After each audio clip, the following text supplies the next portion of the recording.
What is going on, everybody? Welcome back to DSM pregame live here on DSM-Media's Philadelphia YouTube channel. Phillies, Diamondbacks, NLCS, Game 6. The Fightins come home to the bank up 3-2 in the series with an opportunity to punch their ticket back to the World Series for consecutive years. I am one half of your host, Dylan Davis. To my right, my faithful co-host, Scotty. We're going to be getting into keys to victory, game predictions, standout stars, and all of that good stuff. But I just have to start out by saying I cannot believe we are back at this point, man. After being starved of playoff baseball in this city for the better half of over a decade, to finally punch their ticket last year and had that magical, ridiculous ride and all the home runs and big moments and the bat spikes and everything like that, to 1 year later be back here on this date. And actually, I believe, someone correct me here if I'm wrong,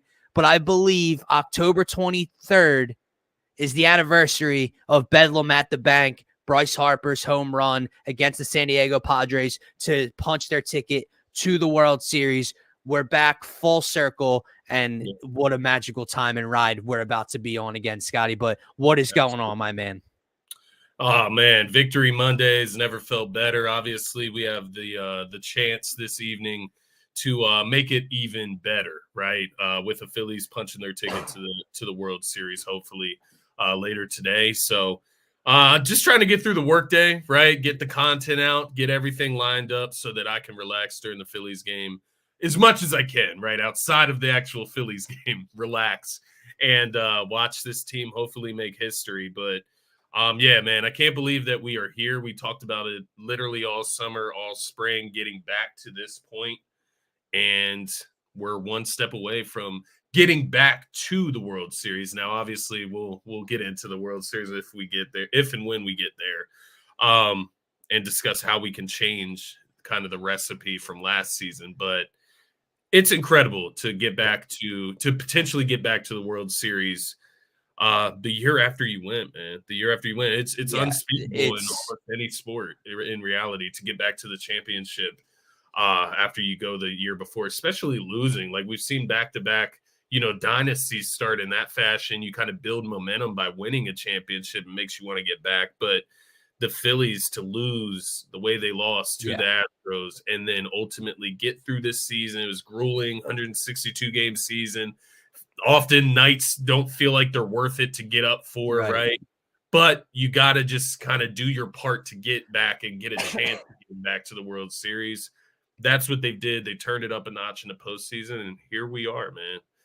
So, yeah, unspeakable, unbelievable journey that we have been through, and it's not finished yet, man. No, it's not. No, it's not. And on the bump tonight for the Fightins, I just feel like, again, you want to talk storybook type of ending here.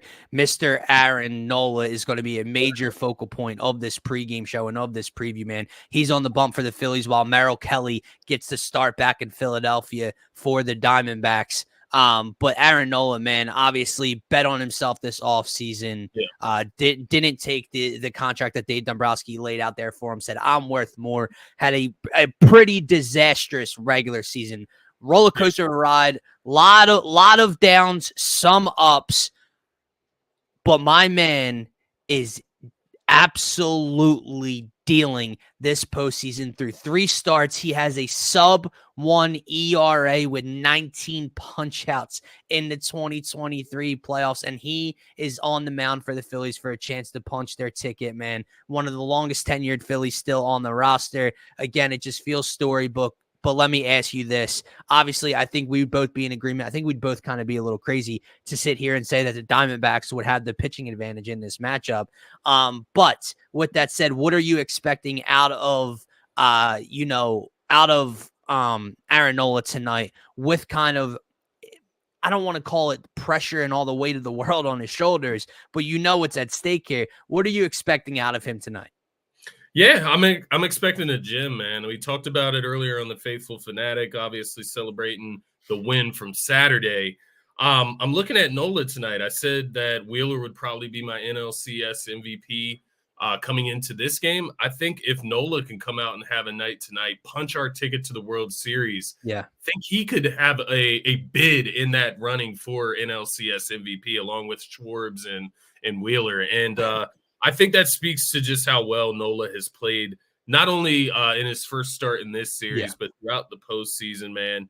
You look at Nola's numbers, 3-0 in this postseason, 0.96 ERA, 0.75 whip, 18.2 innings pitched, 19 Ks, only 2 walks, 12 hits, and only 2 runs given up in this postseason. That's what you call an ace.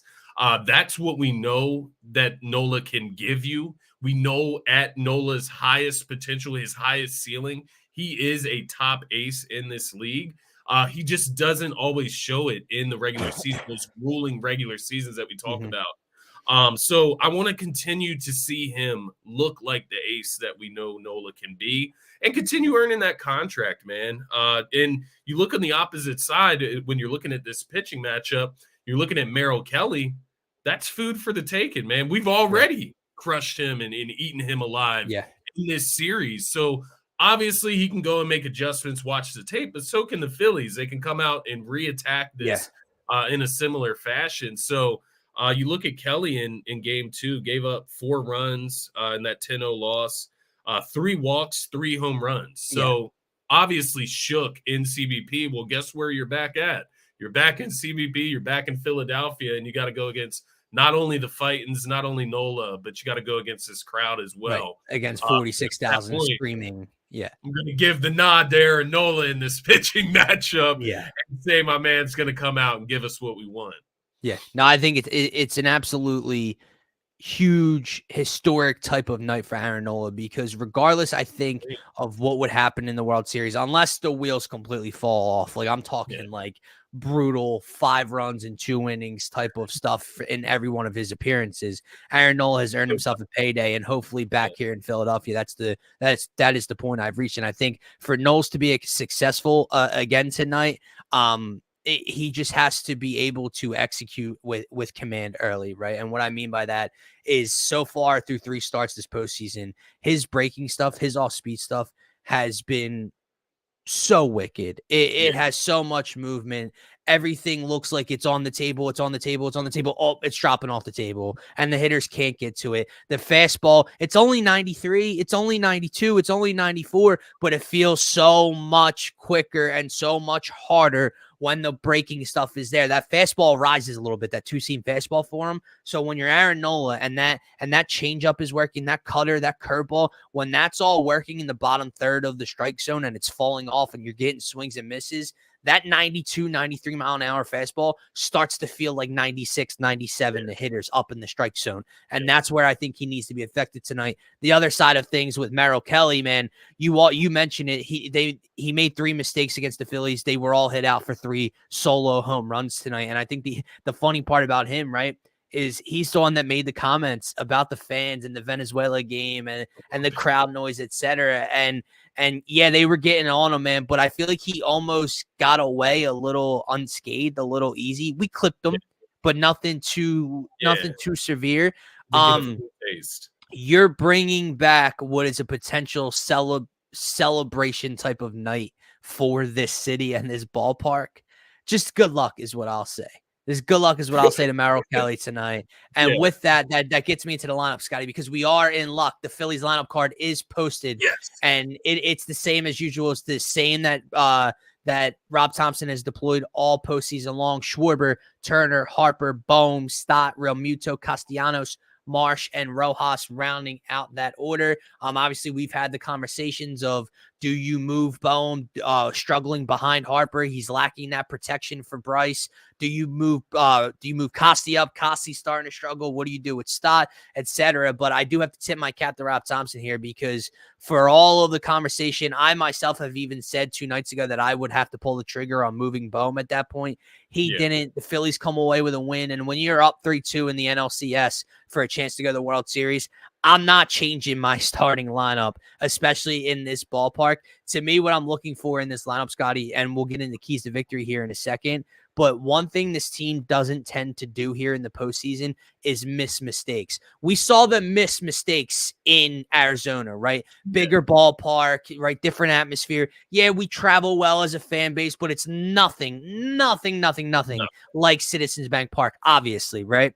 With that said, it's like that, all of that energy and momentum transfers into the batter's box with these dudes. And Kyle Schwarber and Nick Castellanos and Trey Turner and Bryce Harper, they don't miss the hanging curveball in Citizens Bank Park. They don't miss the elevated 94-mile-an-hour fastball that you let slip over the middle in Citizens Bank Park. They didn't the first time around against Merrill Kelly, and I don't think they will tonight. In fact, I think they hit even more out tonight against Merrill, man. But that is your lineup card for the Phillies tonight. Yeah, man, you got to stick with the lineup. I get it. I'm with you. I wouldn't be 100% against moving Alec Boehm out of that cleanup spot, but I get the thought of it. I get, you want to keep the lineup consistent. You want to see if Castellanos can kind of get out of his struggle anyways in the 7 hole. And, while JT Realmuto has been playing very well, do you really want to move him around, right? Just keep everybody where they're at. It's 1 new games. You've only lost, 3 games this postseason? Yes. So it's working, right? It's working. It's working at a high rate. So you don't change it. Keeping Marsh in the lineup, obviously, right? Marsh, 7-game hit streak, right? That's crazy to say for Brandon Marsh, a man that's come a long way since he arrived in a Phillies uniform. And so he's becoming a mainstay in this lineup. We used to see him get rotated out. Obviously shouldn't.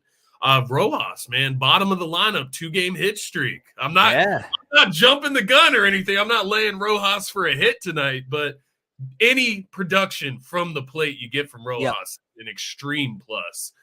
So to see him on a 2-game hit streak, gotta love it.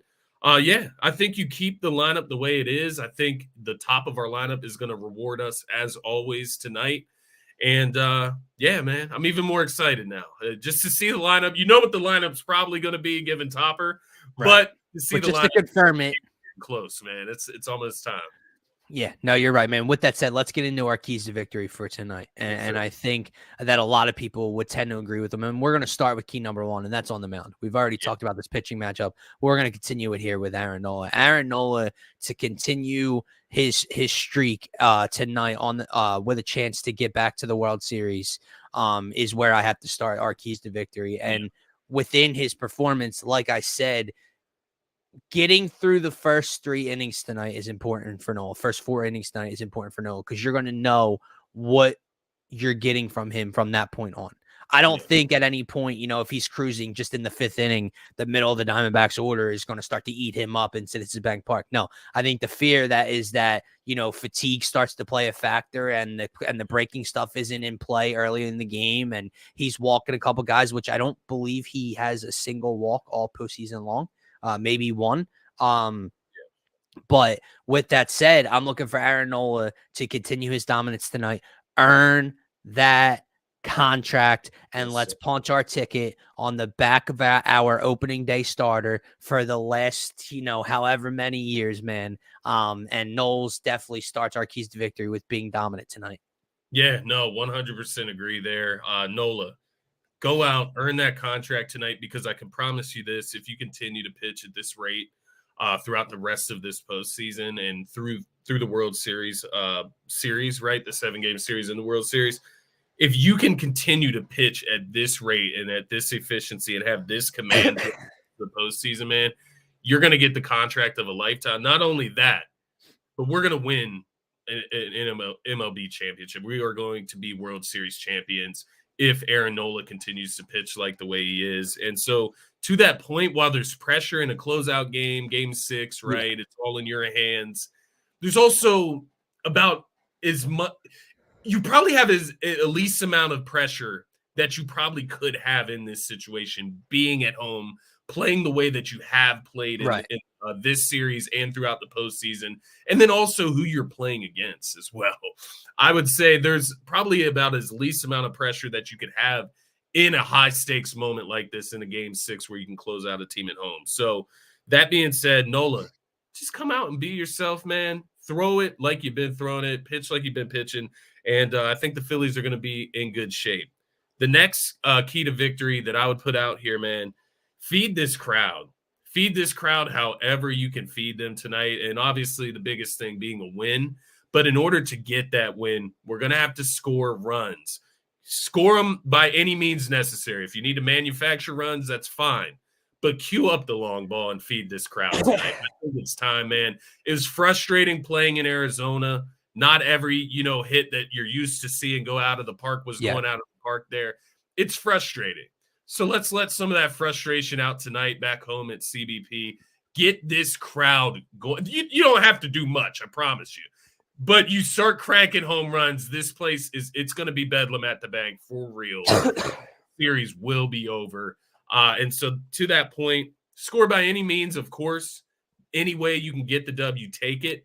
But let's cue up that long ball tonight, man. Get this crowd, feed this crowd. I agree with you. The last thing that I'll throw out there for keys here with the lineup is not just feeding the long ball, which I think they'll get back. I just think there's something, whatever it is, whether it's human or not, there's something about this ballpark that this team just mashes baseballs in October in, right?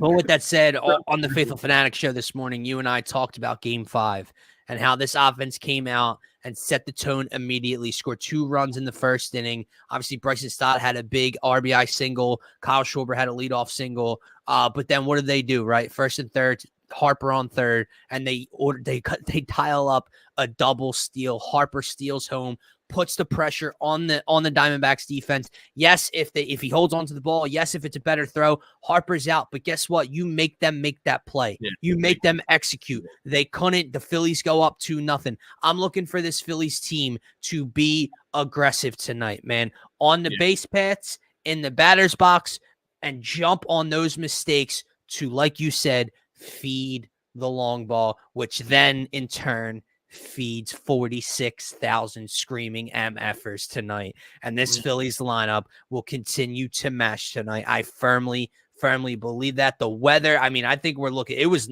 when I went outside earlier this morning, it was a beautiful day outside. It's 61 right now. You're looking at 62 and sunny at first pitch, man. It's going to be clear there. The ball should be flying. Now, granted, that works for both teams, but take a guess at which lineup I'm going to take to hit more home runs tonight. Yeah, let's okay. Yeah, we need to get these guys. I think that answers that, right? Yeah. With that said, man. Yeah, go ahead. I was just going to say that to kind of coincide with your point, your key to victory there. The other side of that, you be aggressive. Don't make the dumb mistakes on your end, right? On your side. The errors in the field. We can't have any of that. We need a clean game in that regard. And I think we do get that along with being aggressive, man. I have one more. By the way, I have one more. Sorry. I hope Aaron Nola could go 7 tonight. Hell, I hope he could go further. But let's just say Nola goes 6 tonight. 6 innings, 1-run baseball, great performance, standing O when he comes off the field, right? Hey, bullpen. Throw strikes. Okay, that's my final key to victory. Just throw strikes, make them earn it, make them put the ball in play and earn it tonight, man. You do not come out. Your one job out of the pen is to put the ball over the plate and throw strikes. When you don't do that, when you allow leadoff walks, when you hit batters with 2 outs and put runners in scoring position and yada, yada, yada, then everything starts to fall apart. Throw strikes out of the effing bullpen. Thank you. Just had to get that little anger out real quick. I appreciate that. Because that was something still lurking from games 3 and 4 for me, man. But anyway, with that said, Scotty, before we get to our game predictions, I wonder where we're both going here. Give me your standout start tonight, and then in turn, give me your NLCS MVP if the Phillies were to wrap things up tonight. Man, that's a tough one, but yes, I will give it to you here. First of all, I do think the big stars show up tonight. I think Bryce, he's going to show up here at home. Nola, he's going to be on the mound. He's going to do his thing. I would say 2 runs given up by Nola max tonight. And then looking at the rest of the team, Schwarber as well. He's obviously on fire right now. I won't be surprised if he cranks one. If Schwarber cranks one tonight, NLCS MVP. I think that's a given. Depending how Nola plays, if not Schwartz, Yeah. probably going to go Wheeler. Right. Just to be completely Yeah, honest. I would agree that those would be the three. Those would be my three guys. If Bryce Harper has just like a monster game. Right. If Bryce cranks 2 out tonight in a win, yeah. I mean, that would be what? 2. I would give it to him. You're looking at 4 or 5 home runs in the NLCS. My standout star of the game going a different direction, and maybe it's not even that he'll be a bigger star than those guys. I'm just kind of going away from the typicals here, but I'm going to go with Trey Turner, guy that I've rode love it. The numbers support it. Yeah, the numbers, and he had his first game where he came without a hit last game in the postseason, so I expect him to bounce back. In game 2, cranked one on Kelly. He was maybe the first. He hits him incredibly well. So yeah, he obviously likes playing against Kelly. I think he's got over 10 hits against him in his career. So I look for him to get back on the schneid, and I saw some of his best at bats in that game too when he hit the home run. He also had 2 walks in that game. Very often you'll see Trey will come out, swing at the first pitch. He'll swing at some wild stuff here and there. Right. He loves to get contact. He loves to make stuff happen. But I love when he's patient and when he really shows his true skill and talent and his IQ in the game. And I think we get that version of Trey tonight. Great in the field, makes all the glue plays, maybe a double play mixed in there tonight.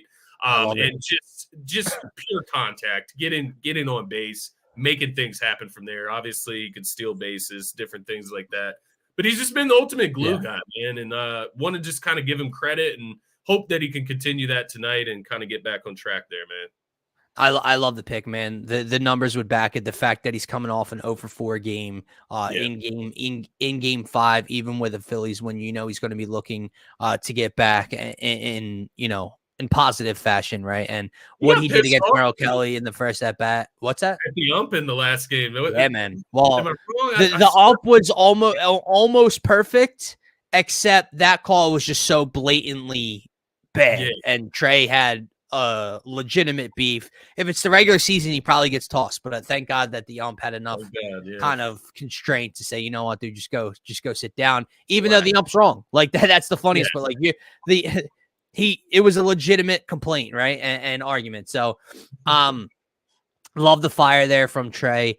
My standout star, man, this is tough. This is really, really tough for me because I'm looking at both lefties.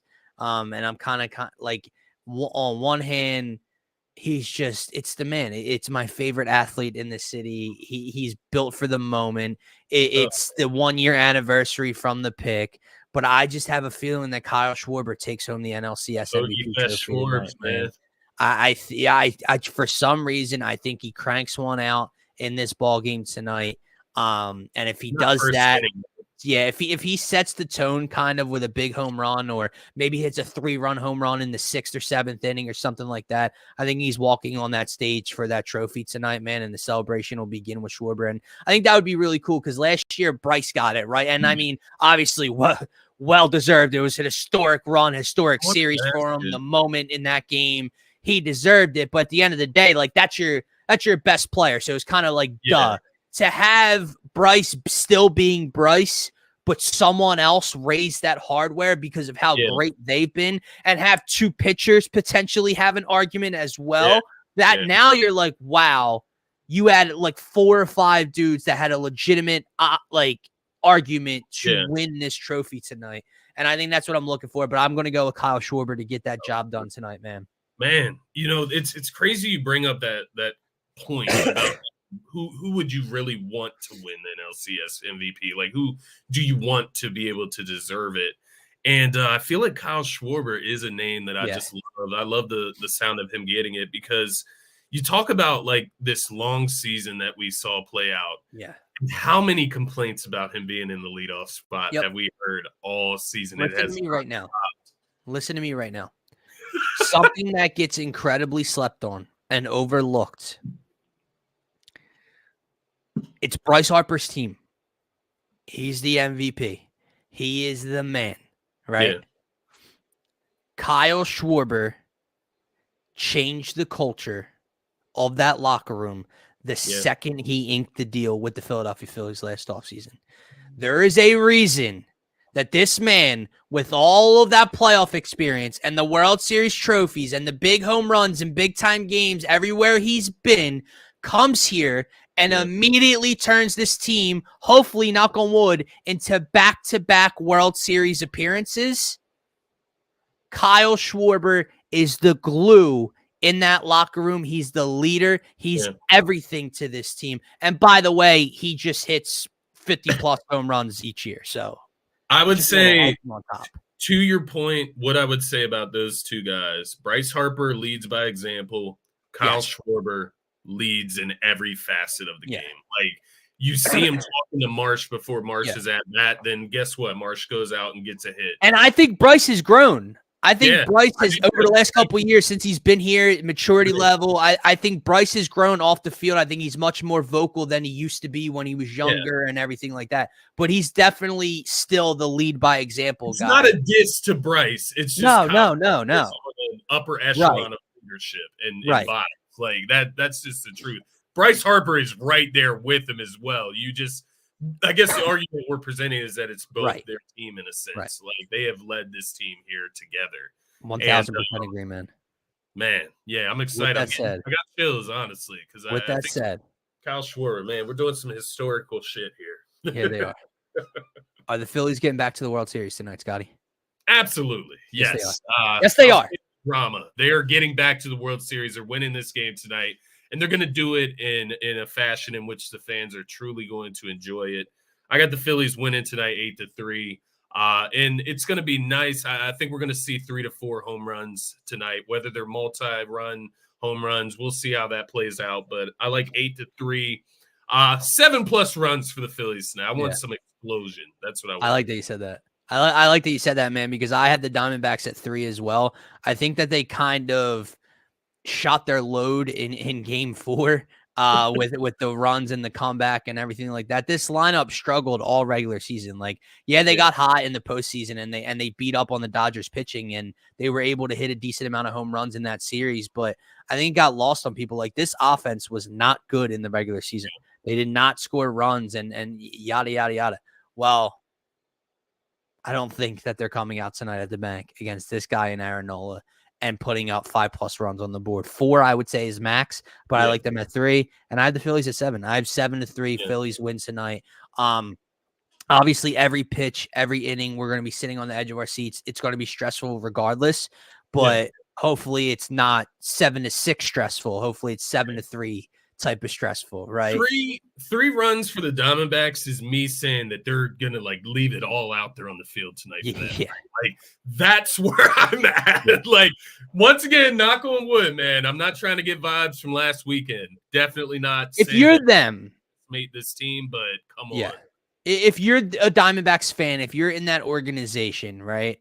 If you're a player, obviously you did almost as best as anyone could have in that scenario. Going back home 0-2, you even the series 2-2. You've made it a series. Like, it's game 6. You're one game away from forcing a game 7. Like, you are nowhere near out of the series. But if you're them, you win those 2 games with that pitching, and then you get Gallen at home with an opportunity to really do damage here.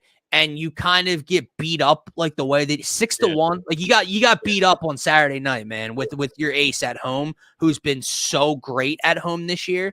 Like, just how dejected do you kind of feel knowing what you're about to enter back? Not for just tonight, but if you want to advance, you got to win both here, which hasn't been done all postseason long. They have not been beaten here. I don't think they're going to lose twice in a row to the Arizona Diamondbacks. I just think I would just feel so out of it. Like, you still did a great job by winning 2 of 3 at home, but unfortunately, it's still not enough. Yeah, no, I agree. I think, you come into this game, obviously you're going to leave it all out on the field, but I think you have to have that little spot in the back of your head that says, probably a big spot at this point, that says, we may just not have enough to beat this team. And I think not enough firepower in the back of your head. I wanted to ask you one more question before we get out of here, and it's a baseball question. I'm inquisitive. So, Zach Gallen, the way he's looked in these 2 big games against the Phillies, is that something that with experience, maybe next season he'll come out and look a lot better in the postseason if they make the postseason. Like, does that change in a pitch? I think so. I think so 100%. And I kind of get your point. Like when you look at a guy like Gallen, who was so dominant in the regular season, but has kind of struggled against, when you get to the upper echelon in the postseason here.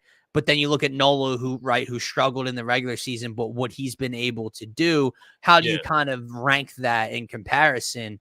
But I do think the fact that Nola was able to get that experience last year, and this whole team was able to get that experience last year, it's kind of shaped him for the better.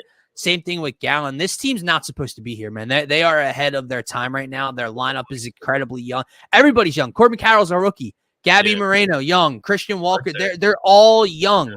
Gallen, young, right? So with that said, I think he'll be fine.